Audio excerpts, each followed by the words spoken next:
बंधन अवश्य निर्मित होता है, किंतु कार्य का बंधन निर्मित नहीं होता पार्थ। तुम्हें कर्म और कार्य के बीच क्या भेद है, ये जानना आवश्यक है। सभी कर्म कार्य, किंतु सभी कार्य कर्म नहीं। कर्म उस कार्य को कहते हैं जिसके साथ फल की आशा जुड़ी। मनुष्य जब भी सुख की, संपत्ति, प्रशंसा की आशा रखकर कोई कार्य करता है तो वो उस कार्य के फल से बंध जाता है। जब किसी कर्म को फल की आशा से किया जाए तो उसे सकाम कर्म योग कहते हैं, और जब किसी कर्म को बिना किसी फल की आशा से किया जाए तो उसे निष्काम कर्म योग कहते हैं। इसी कारण से उसे बार बार जन्म लेना पड़ता है। वास्तव में मनुष्य को कोई कर्म नहीं बांधता, उस कर्म से जुड़ी आशाएं उसे बांधती।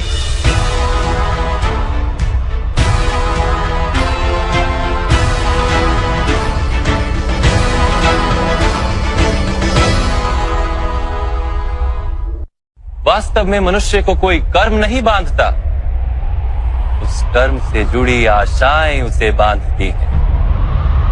वो कैसे माधव? यदि इस युद्ध में तुम्हें विजय होने की आशा है तो पराजित होने पर तुम्हें भीषण दुख होगा, और वो दुख तुमसे कोई अन्य कार्य करवाएगा जिसके लिए तुम्हें दूसरा जन्म लेना पड़ेगा। और यदि तुम विजयी हुए तो तुम्हारा अहंकार बढ़ेगा, और वो अहंकार तुम्हें विश्व विजय के लिए प्रेरित करेगा, तुमसे हत्याएं करवाएगा और उसका पाप तुम्हें बांधेगा। विचार करो, यदि तुम्हें इस युद्ध में ना विजय का मोह और ना पराजय का भय, तो इस युद्ध के अंत में तुम्हें सुख प्राप्त होगा या दुख प्राप्त होगा? ना सुख माधव, ना ही दुख। अर्थात तुम्हारा सुख, दुख, हताशा, निराशा, अहंकार युद्ध के कारण नहीं है। युद्ध के साथ तुमने जो आशाएं बांधी हुई हैं, उसके कारण है। क्या ये सत्य नहीं है पार्थ?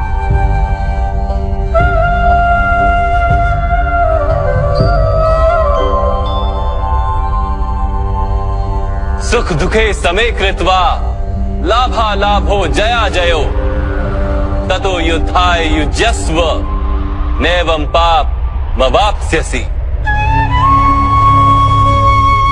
अर्थात सुख दुख को समान मानकर लाभ हानि जय पराजय का विचार किए बिना यदि तुम युद्ध करोगे कौन्तेय, तो तुम पाप के भागी नहीं बनोगे। इसी को कर्म योग कहते हैं।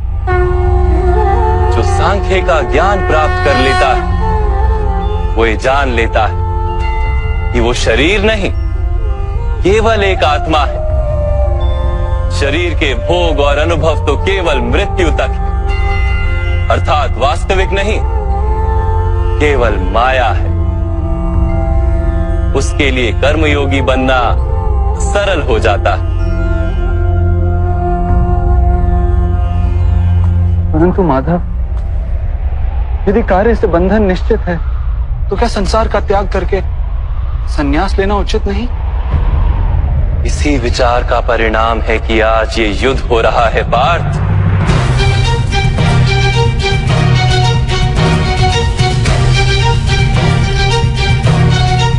विचार करो, जब सत्व गुण से भरे धर्म को जानने वाले लोग कर्मों का त्याग करते हैं, तब अधर्म से भरे लोग ही संसार को चलाते हैं।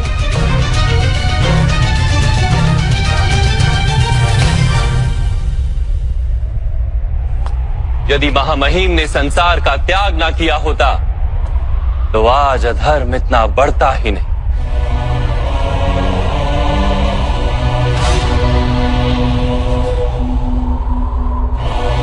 और तुम्हारे पिता ने यदि संन्यास ना लिया होता तो आज भ्राता युधिष्ठिर सुख से राज कर रहे होते।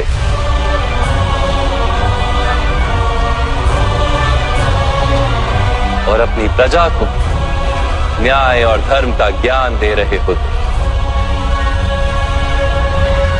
किंतु दुखदायक बात तो यह है पार्थ कि सत्व गुण से भरे मनुष्य ही संसार को लाभ दे सकते हैं, किंतु वो ही संन्यास का विचार करते हैं।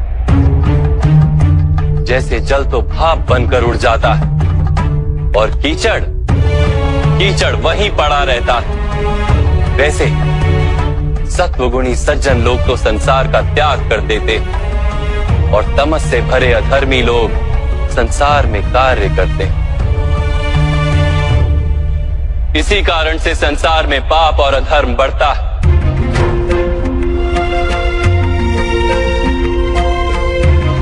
किंतु कर्मयोग इस विचित्र स्थिति से सारे संसार का रक्षण करता है। कर्मयोगी फल की आशा का त्याग करता है, किंतु कर्मों का त्याग नहीं करता।